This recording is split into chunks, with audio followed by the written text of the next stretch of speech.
Hey everybody, it's Casual Boops coming at you with another video, and today we're going to be reviewing the brand new Strv K, the first in the game that is a Tier 9 premium tank. That means it makes premium credits, and it can train your crews for various other Swedish heavy tanks, which admittedly there aren't that many of those, but it's just like the other tanks that are reward vehicles of Tier 9, the AE Phase 1 and so on. Those guys don't earn premium credits. This one does. So I guess, in my opinion, I guess there's two aspects to this review. The first one is going to be what do we think about the tank, and the second one is what do you think about the concept of Tier 9 premium vehicles in the game at all? Personally, I am against the concept. I think, before we even get going here, I think it just kind of shifts the goalposts. To me, it seems very, it seems greed-driven. Wargaming makes a ton of money. They're like top 5 grossing games in the last few years. They make lots of money. They don't, every time they print a new tank, they're printing money. And so, originally, if you've been playing this game for a long time, originally the thought process was very few premium tanks, and those are going to be, basically like a tier 7.5, right? That's why some of them had pref matchmaking, because they were just kind of garbage, but you made credits, so it was okay.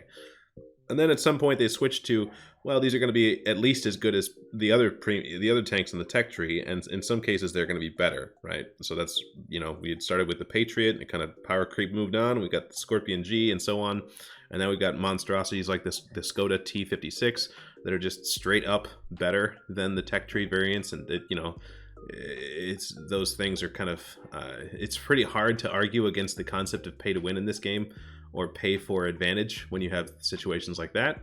And now we've kind of moved the goalposts again, and I think I called this when I talked about I guess it was the Battle Pass having the Kunze Panzer.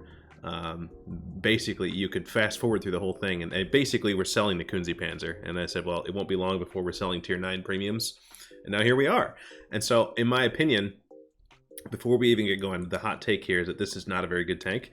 But I think that this is, they did this intentionally. They're going to start selling a Tier 9 premium tank that's kind of blah, so that no one's really up, no feathers are rustled, right? But then eventually there will be some pretty good Tier 9 tanks, and then there'll be some really good Tier 9 tanks that are better than Tech Tree Tier 9 tanks. And then before you know it, we're going to do the same thing with Tier 10. There are going to be some bad Tier 10s you can buy, and then there'll be some mediocre Tier 10s you can buy, and then there'll be some really, really good Tier 10s you can buy.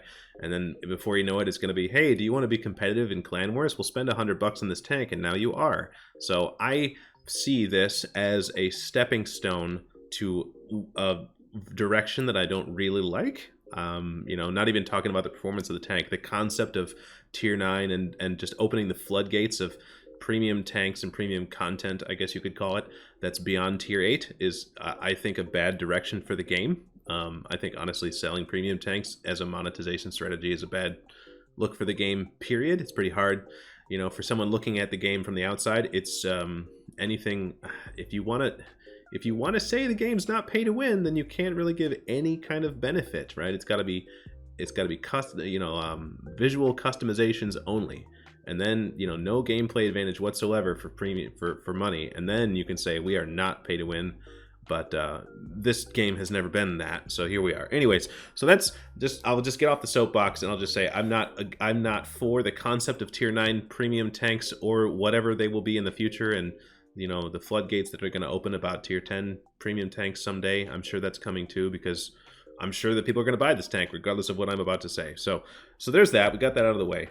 Now, having said that, the STRV itself, the STRV K, what is it? It's a Swedish Tier 9 heavy tank for some reason, but it compares really easily with the Centurion 7.1. And why is it? Well, first I'll go over the armor of the thing real quick. The visual model, if you're looking at the thing, it is essentially the pike nose. It's like a Centurion 7.1, the tech tree version of that, because the turret is identical. It's got the same identical turret as a Centurion 7.1. Except it's got the hull is like a pike nose. Is this an ML2 turret or ML2? Gosh, now I have to know. Maybe this is an ML2 hull. Excuse me. I should have prepared for this better. ML2 3D model visual. It looks really, really similar, doesn't it? Oh, it's not quite the same. Not quite the same. Anyways, the point is, it's essentially a Centurion 7.1 turret, fully upgraded Centurion 7.1 turret, fully upgraded Centurion 7.1 gun, on top of a ML2 hull, right? And so if you look at, if you can, and the armor models are essentially that, like, they are identical, right? The turret is the same. It is exactly the same, which, if you're not familiar, live? Yeah, so basically the turret on this tank is fairly solid. It's not like you can just sit there and expect, you know, it has its angly forehead, right? And it's got this cupola. You do have a cupola to look at, and then it's got the mantlet, which is fairly okay. There's little bits that are, I mean, this is not the kind of tank that you just sit there and say, I dare you to shoot me, because if something is shooting heat rounds, then they don't care about this angly part, and then all of a sudden you get penned in your forehead because it's only, you know, 220 something effective, but it's very well angled. Well, if something is shooting you with a heat round, they don't care about the angle, and then all of a sudden they just pen here. So depending on what is shooting at you, it'll really affect how effective the turret is. But in general, it's okay. It's a fairly solid turret. You know, especially on something as fast as like a Centurion 7.1, it's meant to kind of bob and weave a little bit and poke up and shoot and come back around and move and stuff. And so, yeah, so that's the turret. It's okay. Sides are bad as usual. The hull of this tank it's differently shaped than a Centurion 7.1 hull, obviously, but the effective armor values are very similar, right? So we're looking straight at the tank. It's about 200 effective. Well, if you go and look at a Centurion, sorry, I'm gonna bounce around here just for trying to be as correct as possible here. If you look at like a Centurion 7.1 hull, it's about 200 effective, right? It's a little thicker and less well angled, but the result is it's about the same. So, you know, and then the hull is, the rest of this is cheese. It takes Artie just shits all over this thing, to be quite honest with you. Just like the Centurion 7.1. I've been penned in my engine deck many times from artillery in my 7.1. So anyways, for all intents and purposes, this tank is a Centurion 7.1, except a premium version. And it's worse. Almost in almost every aspect, it is worse than a Centurion 7.1.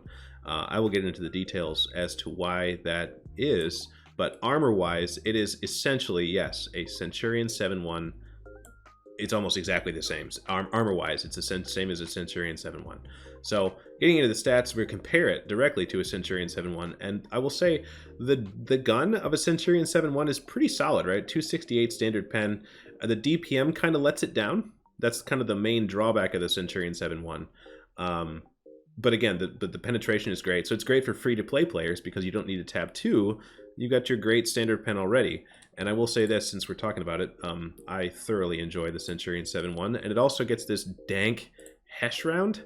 The premium round is a Hesh round with 210 millimeters of penetration that does 480. So if you're coming up against same tier mediums or lower tier mediums, you just switch to the Hesh, aim for something flat, and you're probably going to pen, and you start doing 480.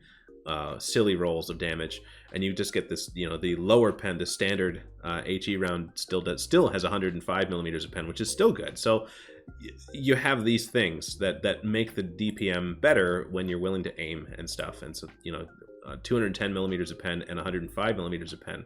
While I will say that this Strv K has less standard pen, right? 252 is fine for a tier 9. That's actually fine, right?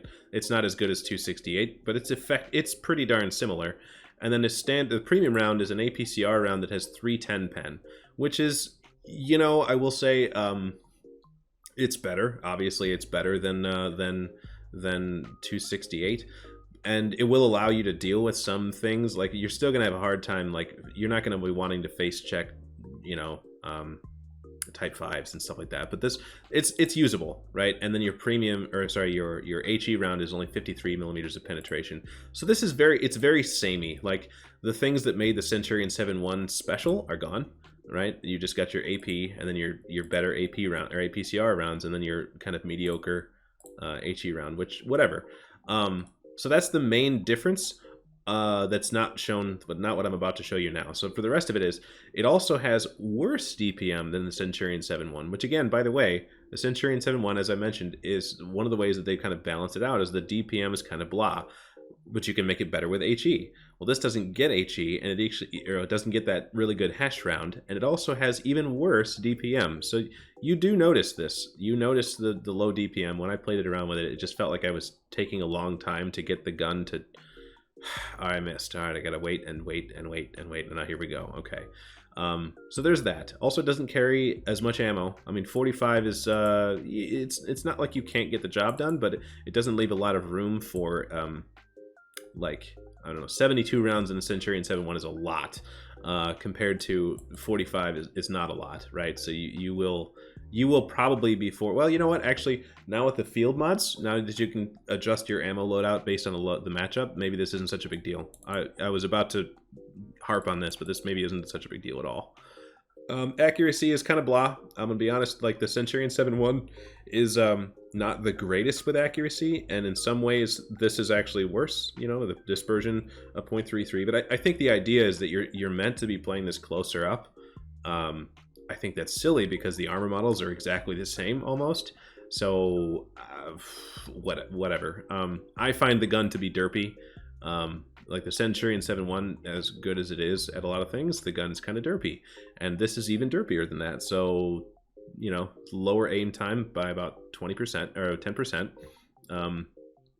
Yeah, just a worse gun by about 10% all across the board, except for the turret traverse bloom, which is, you know, slightly better. But 10 degrees of gun depression on both. So again, it's going to play very similarly. And now here's where the bloodbath is. Oh my god. So the Centurion 7.1 is not like it's not like a light tank fast, but it gets around the battlefield. The Strv K does not. It is very much a heavy tank. You will feel the speed difference. It is substantially, like the ground resistances are substantially worse, and your power to weight is substantially worse than the Centurion 7.1. Your even forward speed capped at 40. It is definitely it moves like a heavy tank, and you'll see that in the replay. It bogs down, man. And so I guess with the field mods, if you play this a whole bunch, you can unlock the fact that it has, you know, you can mount a turbo, I suppose, and then get the mobility slot to make the turbo beefed up a little bit. But even then, like, you might get this thing up 10%, which would get you to maybe 18 power to weight, but you're still going to battle these ground resistances, which are really bad. So it's slow. It's a slow tank, just straight up. The hull armor we talked about, these numbers are kind of fake. They're about the same, to be honest. None of this stuff matters. It's got 400 meters of view range, which is, I mean, that's fine. That's nice. Yeah, so I guess that's the stats. We went over the armor model. Equipment-wise, I think that probably what I would recommend with this thing is a fairly standard kind of... If your crew is very good, I would go vents, vertical stabilizer, rammer. If your crew is not very good, then you probably aren't going to have the view range and so on and so forth. So I would swap out the vents for optics to make sure that you get a pretty good crew, good enough view range. Which is fairly vanilla. This is a fairly vanilla setup. This is fairly generic, and so sorry to disappoint you, but if it's, you know, if it's boring and it works, then it is what it is. One other thing to mention, because this comes with the Sabaton crew, just like it does come with a Sabaton crew with a 5-man crew layout, just like this silly tier 8 medium. Excuse me, let me get to it. The Primo Victoria, right, which is just exactly like a Centurion 1, except it has a 5-man crew because of the band. So the Strv K also has a 5-man crew. I think this is a huge downside, to be honest with you, because they do come with 0 skill brothers in arms, which I guess is called but there's a different name for it in the game because of the band something. Anyways, it's slightly different, but I think it works the same, and they all play nicely together. So it's basically brothers in arms, which is cool, and you get some voiceovers from the commander if you have the crew and the band and the tank. But like for all other practical intents and purposes, the other heavy tanks in the line, the ML1, the ML2, and the Kranwagen, which I'm probably pronouncing wrong, those all have 3-man crews. So you have your commander, your gunner, and your radio man, I think, from the Kranwagen. So if you like, this is gonna suck for crew training basically until Crew 2.0 comes out someday and fixes the whole deal. Like, As it is now, you are gonna there's gonna be two guys, and I don't remember if it's the radio operator, the driver, or the loader. It's two of these three, I remember, that are going to be used in nothing but this tank, right? They're not going to be used for anything else, and so they will always be the lowest trained, right? And so that means that all the bonuses that you'll get from having accelerated crew training on are going to go to those guys. So it's going to be kind of annoying, and if you have a great Swedish heavy tank crew already, well, too bad, because now you have, you know, two guys that are undertrained and don't have the crew skills and so on and so forth. It's going to be awkward, and I hate when they do this. Like, I guess they did this because of the ban thing, but like, it's still annoying. So that is, in my opinion, a drawback, right? Because why do people you buy premium tanks because you think they're cool, or because they make good credits, which I don't know, maybe this one does, or because they're good at crew training. Well, the crew training is they kind of screwed it up for this one, so that's one less reason to buy this thing. And so anyways, so that is the tank. I have gone over, let's see here, the stats, the armor, the equipment, and I guess now we'll get into the gameplay. Alright, so we're going to be following Z-Best, playing his Strv K on, what is this, Serene Coast. Apologize in advance, guys. First I was to say thank you to Z-Best for sending in the replay. Very much appreciated. If you're not familiar with him, Z-Best is another community contributor, a much better player than I am, and had the time to give this tank a go, and sent me this replay because I had asked him for it. So, but yes, if you're not familiar with Z, go check out his stuff. I'll link his channel in the description.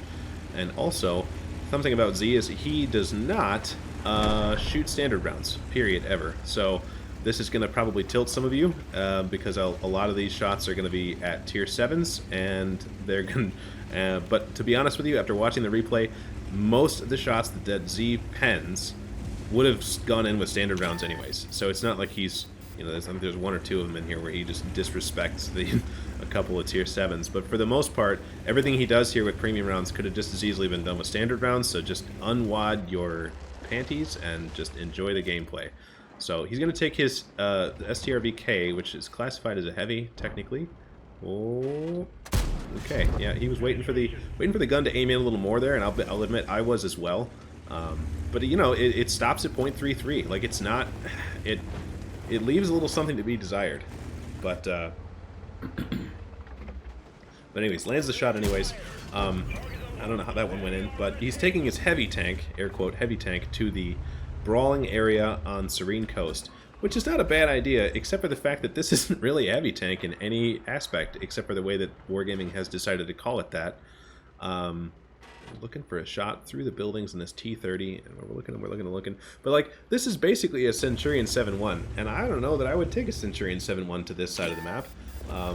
Obviously, being top tier against tier 7s with no artillery, this is kind of best case scenario, and so I try to like be honest and show replays where artillery poops on you, or where you're against a lot of tier 9s or 10s and stuff, and I would normally like to do that, but this is what we have. So acknowledge the fact that this is you're about to see some magic happen, and not every game is going to be that way, and you are going to see tier 10s in this thing, and they aren't going to care about your armor as much. I think, if I'm not mistaken, that was a clip. That one was an imperfection in the modeling of the hill, if I'm not mistaken. Because that looked pretty good, and it didn't even hit the tank. So, Wargaming, please fix. But yeah, here we are. We're using the gun depression and just disrespecting some of these tier 7s, which is, you know. But the armor is holding up. He's hull down. Like a good situational awareness. And that one looks like it went in. It didn't see the cell explode, so it looks like it went in. But a lot of these shots on these tier 7s, he's hitting weak spots, right? Like flat turret face. That was going to go in regardless of whether it's premium rounds or standard rounds. So, you know, everybody just calm down. He's just doing work. You just need to be hull down with this tank all the time, because the hull is... That one, the cheeks of the T-29, that one probably wouldn't have worked with standard rounds, but, you know, it is what it is. And it also looks like we've lost the other side of the map. We have lost the left side, and so Z really needs to get cheesed through the turret by a Strv K, but really needs to clear... Wow. Really needs to clear this side of the map up so he can afford to go back in time, go back and defend the base in time before it's gone. right? Because otherwise, what's about to happen here. We're down 6 tanks, 5 tanks, something like that. So the game is very quickly spiraling out of control, and so Z needs to be decisive and I think aggressive. And so you can see here that the movement, gosh, the whole traverse is just so slow. But he's going to go over here and try to clean this VZ up, which I think is the right call. You have to clean up, you have to own something before you can go back, right? So now Z has basically cleaned up this flank. Now that they know that they're not going to get pinched, like that VZ is not going to be shooting him in the butt when he goes back to the base, now he can go back to the base. So it's important, you know, if you have a lemming train, not to say that this was a lemming train, but if you do have a lemming train, and they all go to one side, it's very important if you do clear that side, you win that side of the map before you come back to defend the base, because otherwise you just put yourself in the world's biggest crossfire whenever you come back. So that's what Z has done here. He's cleaned up that side. There's still a Strv ammo back there, but we don't really have time to deal with that right now, and you're seeing some of the mobility here. We're doing 30, 30, and come up this hill doing 20. Good lord, just chug it, chug it, chug it. The thing is just not a fast tank. And I'll be honest with you, I think they probably, this is kind of a hot take, they probably didn't need to change a whole lot. This tank probably could have been plopped at tier 8 and would have been solid, but not not even as good as the T56, in my opinion. So, like, yeah, I don't know. It's quite a mediocre tank, in my opinion, and the speed really holds it back. But, like, you know, they of course they had to do this for the first tier 9, but so people weren't too up in arms. But yeah, it's fine. It can do things. But like, I would rather play a Centurion 7-1 all day because it's just that tank is just better than this. So looking for a shot on this. Even with 10 degrees of gun depression, you're seeing here, Z is trying to stay hull down, and because there's tiny little weak spots and flat spots, and yeah, that one looked okay to me, but. You know, we're gonna struggle with the angly bits on the 50 TP prototype. It has weak spots kind of all over it, but you got to hit them square. And because of this APCR round, just can't quite get it. And the hull of this tank is cheese, like we mentioned. So okay, so now we can afford to go and aim and do the things because that 50 TP has shot. And looking for a shot. Oh my god. So Z's getting a little unlucky, I think. And this is the drawback. I think if some of these rounds would have been AP rounds, you probably would have gone in. But because they're APCR, you're more likely to bounce on angly parts. And so that's what's going on. Z is struggling with the mobility of the thing, trying to help his 112 friend. But unfortunately, this Skoda appears to be loaded, and so that means the 112 dies. So now we're going to go back to this original position to be hull down. This is the way. You live in this tank. You live to be hull down, just like any Centurion. They're all the same.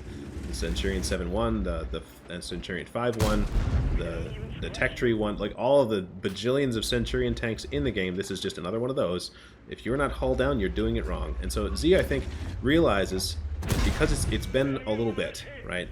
It's been enough time that Skoda should have been loaded.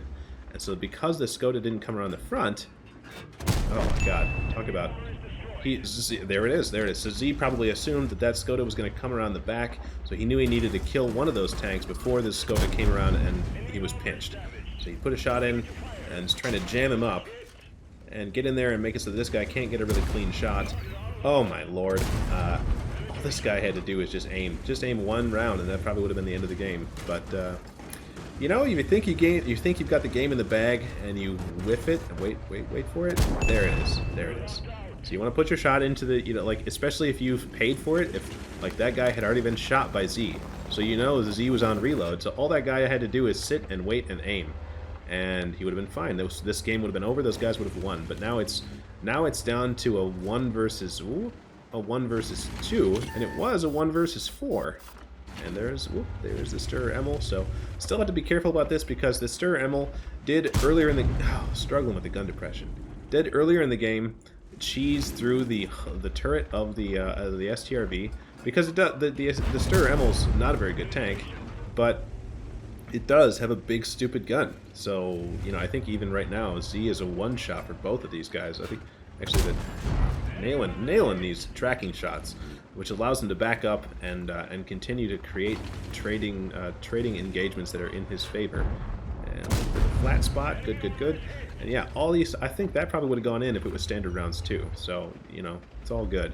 But, like the arm, oh, see, again, the gun handling for me, that one seemed like it should have gone in, but it's just a little, I don't know, gun doesn't seem very inspiring to me.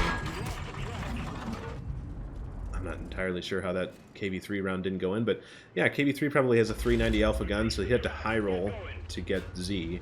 But either way, both of these tanks could have ended Z's. I mean, this thing, I don't know how we've battled this thing back, but kudos to Z again for just carrying this thing, putting the game on his back. Because honestly, the game's not over until it's over, right? And this is one of those situations when it bothers me when I see people say, well, you know, that statistically we're probably not going to win this one, so I'm just going to go drown. It's like, well, no. This is another one of those examples where if you just care and try, then maybe you can win, and you just take it one at a time. And so, see what happens. But like, Z's already up to 7,500 damage, plus that blind shot on the T30. And he's going to poke here to see if he gets spotted. I suspect that he's there, but he doesn't get spotted, right? This is key. So using the sixth sense, if he had been spotted, then you would be able to probably guess that the Strv K was there in those bushes. But because he didn't get spotted, it doesn't mean he's not there. Maybe he doesn't have good view range, or I don't know. But that would have been good info to have. But we're going to play some cat and mouse with a Strv K because the tank's not very good, but it does have a big, stupid gun. And so it could definitely, you know, if he catches Z out, then that's the end of the game. But yeah, there was the blind shot on the T30 that gets us, we're probably near 8,000 damage at this point, and there's still 850 left on this Strv K, so maybe we can get this done. We'll just wait and see. You can see Z is trying to just poke corners very, very cautiously, trying to stay hull down no matter what, trying to go from one bit of cover to the next, and trying to just solid. Okay, so it lands a good shot on the Strv K, but now he knows we're here.